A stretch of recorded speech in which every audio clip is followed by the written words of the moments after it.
de novo, continuando o nosso assunto, quando Luís XIV ele começa a governar, né, e a primeira preocupação dele então é fortalecer o exército. Ele vai submeter a nobreza ao seu domínio, né, ao seu poder.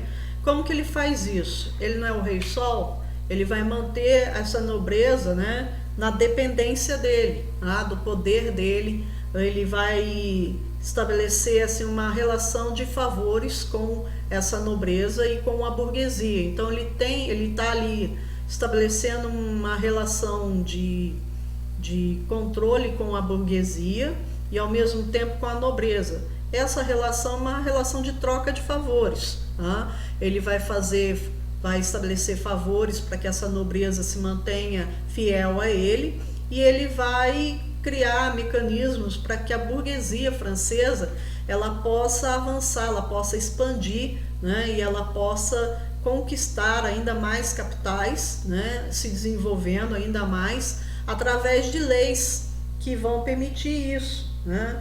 E quem vai ser o responsável pelo desenvolvimento econômico no governo de Luís XIV vai ser o ministro da Fazenda dele, que vai ser o Colbert. Inclusive, né, a prática mercantilista do governo de Luís XIV é chamada como colbertismo. O Colbert ele vai criar uma série de mecanismos de legislação de Estado para que beneficiasse a produção manufatureira na França de artigos de luxo. Então ele incentivava os artesãos de artigo de luxo a produzirem mais. Esse incentivo era dado com dinheiro mesmo, com capital. Investia-se dinheiro do Estado para que esses artesãos pudessem aumentar a produção, tá? Ao mesmo tempo que ele fazia isso, ele criava barreiras protecionistas, né, para que os produtos que viessem de fora entrassem mais caro, tá, para competir com o produto nacional. Então, as barreiras alfandegárias seria assim, aumentar a taxa de importação. Aí o produto, por exemplo, se tivesse um empresário dentro da França que desse preferência ao produto inglês do que ao produto francês, esse produto que o empresário vai comprar depois da barreira protecionista da Inglaterra vai ficar mais caro do que o produto produzido dentro da França. Aí esse empresário ele vai ser obrigado, por questão de mercado, a dar prioridade à produção dentro da França, ao produto francês, né? Então, os produtos franceses vão ser mais consumidos, né? Vai ter maior um mercado consumidor, e ao mesmo tempo que ele faz isso, ele abaixa a taxa de exportação, incentivando os produtores nacionais a vender para fora, a exportar esses produtos de artigos de luxo. Tanto é que a França ela vai ser conhecida, né, como grande exportadora de produtos de artigos de luxo, até mesmo da alta moda, né, da moda feminina, masculina. Ela era ditada pelos nobres franceses, né, pela alta costura francesa.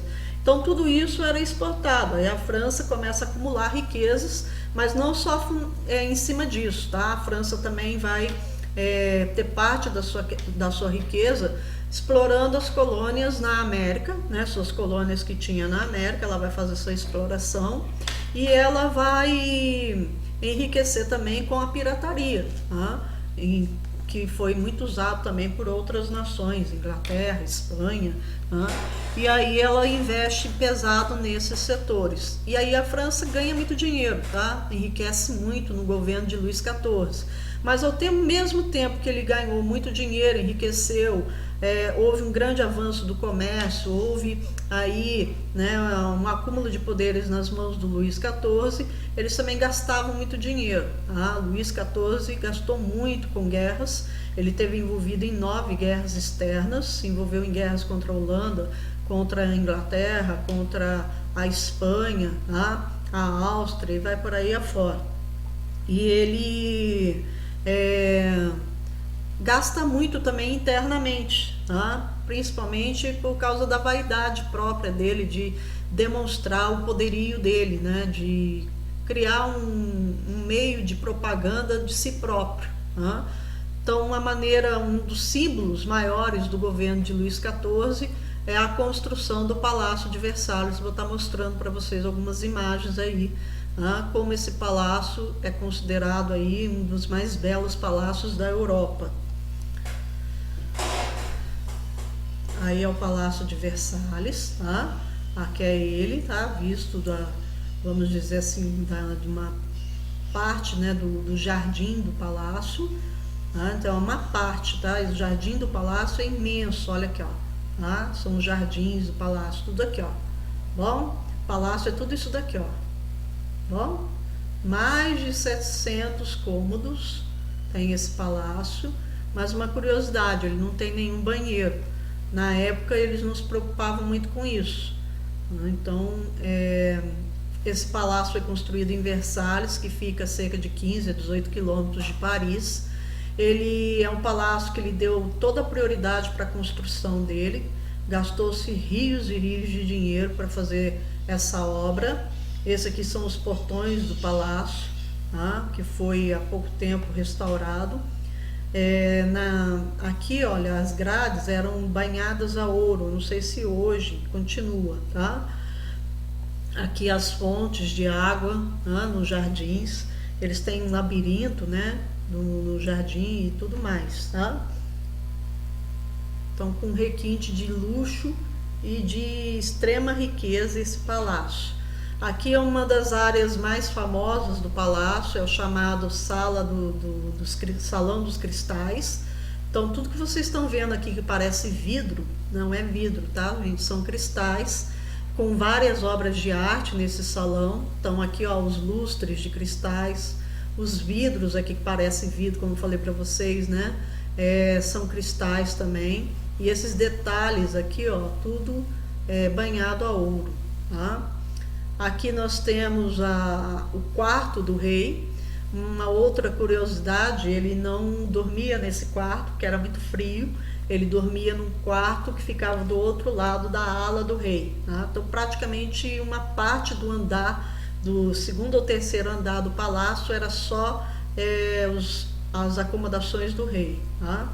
Aqui é um salão só de obras de arte, tudo quadro, tá? De obras de arte encomendadas por ele. Aqui é a sala do trono, vista mais distante, tá? E aqui, ó, é a sala mais fechada, tá? Do trono, onde praticamente ele atendia os seus ministros, os seus conselheiros, e fazia, vamos dizer assim, os principais julgamentos.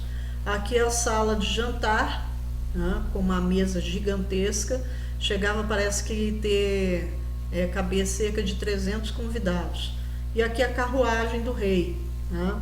Ele procurava sair muito pouco, né? A população praticamente quase que não via ele. Ele foi o rei que mais governou por mais tempo, tá? Ele governa cerca de 72 anos e ele acaba saindo no auge, né? Ele morre entregando uma França rica, poderosa e altamente respeitada dentro da Europa, né? Considerado aí, como já falei para vocês, o rei mais poderoso da Europa, o rei mais absolutista, aquele que mais acumulou poderes, né, durante o seu governo. Ok, gente? Qualquer dúvida já sabe, só perguntar. Fiquem com Deus. Até a próxima aula semana que vem.